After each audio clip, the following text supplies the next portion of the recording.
So New South Wales has been swamped by COVID, and our Premier seems to have given up and wants to let COVID take its course. We know it's going to swamp our hospitals and lead to deaths, and maybe mean we can never get this under control.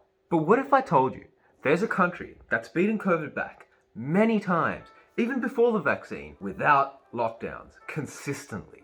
They never even close their borders, and they're doing this with the Delta strain too. Well, you know what? There is. Iceland.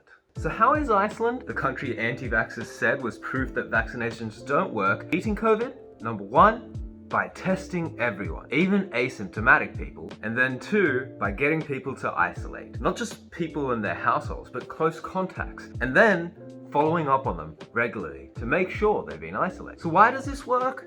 Well, the thing that's made COVID dangerous is the fact that you can spread it for a long time while being asymptomatic. The Delta strain is even worse. You start detecting Delta at 4 days versus 6 days for other strains, and you have 1,200 more viral particles than other strains too. That means Delta is more infectious and more likely to spread for longer. And that means asymptomatic testing is probably more important for it.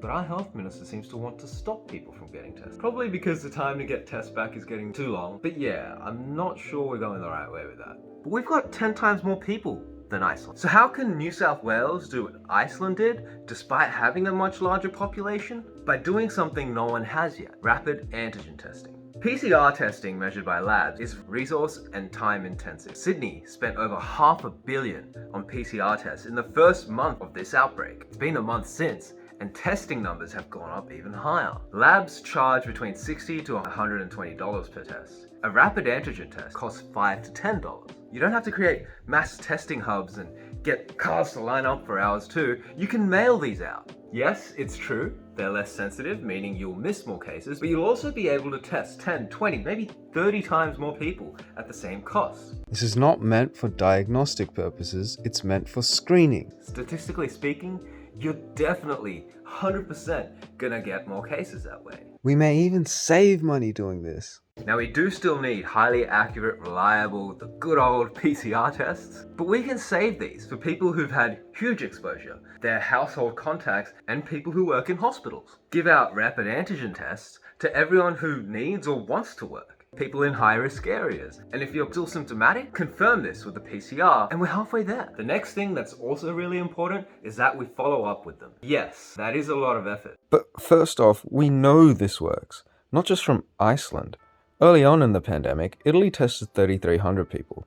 They found out 43% of cases were asymptomatic, and then they told the asymptomatic and symptomatic cases only to lock down, and they stopped it. But we have like 20,000 active cases right now. If you dedicated 200 of our troops to calling people up and contact tracing, and you trace people every 3 or 4 days, that's only 10 calls a day. I did that every hour when calling people up for my startup. Target inspections to those people who aren't picking up, you'll save even more money. You'll get this done. You'll have more of an impact. New South Wales Health doesn't release or capture data on how long people were asymptomatic before becoming positive, and this may be the reason why we're seeing so many people active in the community. It may not be their fault. They just never knew they were infected. Almost 4 weeks ago, they were talking about rapid antigen tests. They're already approved by the TGA. I know it's a lot of logistical work, but if someone got this out to people, we could still slow this down rather than risk it all over time. Share this out with people, this idea, this video, subscribe, I'll follow this all up. And I'm not saying that we should rely on rapid antigen tests either. We definitely do still need PCR testing. And the key to Iceland's success